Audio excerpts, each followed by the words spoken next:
नमस्कार। कभी सोचा है कि एक जज के पास किसी केस को बीच में ही रोक देने की पावर हो सकती है? जी हाँ, ये सच है। और ये असाधारण शक्ति आती है भारतीय नागरिक सुरक्षा संहिता की धारा 281 से, जो किसी भी मामले का रुख पूरी तरह से बदल सकती है। तो क्या कोई कोर्ट केस बस यूं ही रुक सकता है, बिना पूरे ट्रायल के, बिना किसी आखिरी फैसले के? सुनने में थोड़ा अजीब लगता है ना, लेकिन इसका जवाब है हाँ, कुछ खास हालतों में ये बिल्कुल मुमकिन है।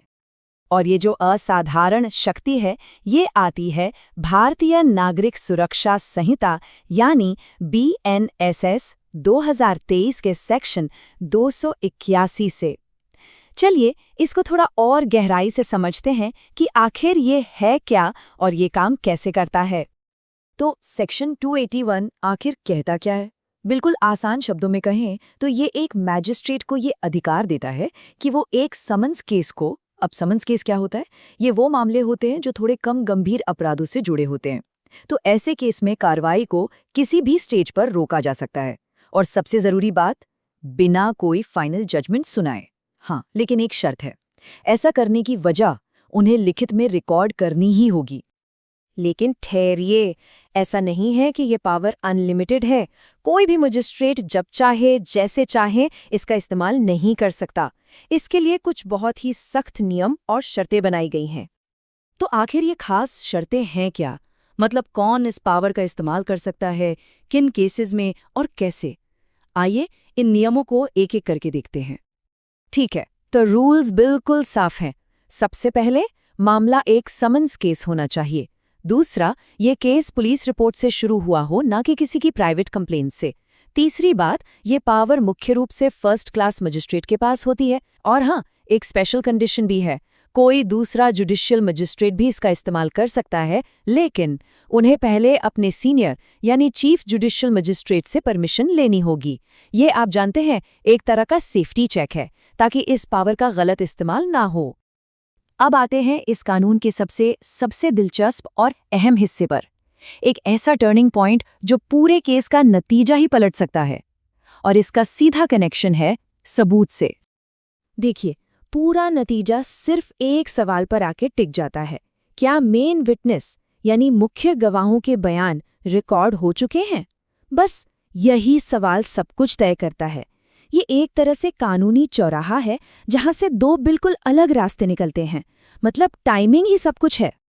इस प्रोसेस को ऐसे समझिए। स्टेप 1, केस की कार्यवाही शुरू होती है। फिर आता है स्टेप 2, और यही है गेम चेंजर। मुख्य गवाहों के बयान रिकॉर्ड किए जाते हैं। यही है वो टर्निंग पॉइंट। इसके बाद स्टेप 3 में मजिस्ट्रेट कार्यवाही रोक देते हैं। और स्टेप 4 यानी फाइनल रिजल्ट, इस बात से तय होता है कि केस को रोकने का फैसला स्टेप 2 से पहले लिया गया या बाद में। तो ये दो अलग अलग नतीजे क्या हैं? एक तरफ है एक्विटल यानी दोष मुक्ति, और दूसरी तरफ है रिलीज, जिसका असर डिस्चार्ज जैसा होता है।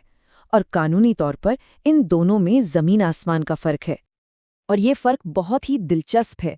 अगर कार्यवाही मुख्य गवाहों के बयान रिकॉर्ड होने के बाद रोकी जाती है, तो नतीजा होगा एक्विटल। इसका साफ मतलब है कि आरोपी को निर्दोष माना गया है।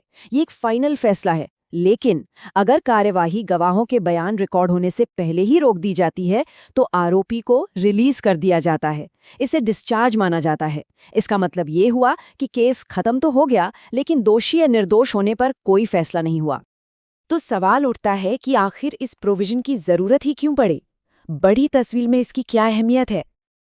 इसका मुख्य मकसद है हमारी अदालतों को उन केसेस के बोझ से बचाना जिनके पास कोई ठोस आधार या सबूत नहीं होते। इससे ये सुनिश्चित होता है कि जज अपना कीमती समय उन मामलों पर लगाएं जो वाकई गंभीर हैं। तो ये एक तरह से जुडिशियल सिस्टम को एफिशिएंट बनाने का एक पावरफुल टूल है। कानून के ये लफ्ज किसी भी स्तर पर बिना कोई निर्णय सुनाए कार्यवाही को रोकना, ये अपने आप में इस सेक्शन की ताकत को बयां करते हैं। ये पूरे लीगल प्रोसेस पर कितना बड़ा असर डाल सकता है। और आखिर में ये हमें एक बहुत बड़े सवाल के पास छोड़ जाता है। इस तरह की पावर जो जुडिशियल प्रोसेस को स्पीड अप कर सकती है, वो इंसाफ की खोज के साथ आखिर कैसे बैलेंस बनाती है? जल्द न्याय और संपूर्ण न्याय के बीच सही संतुलन क्या है? ये एक सोचने वाली बात है।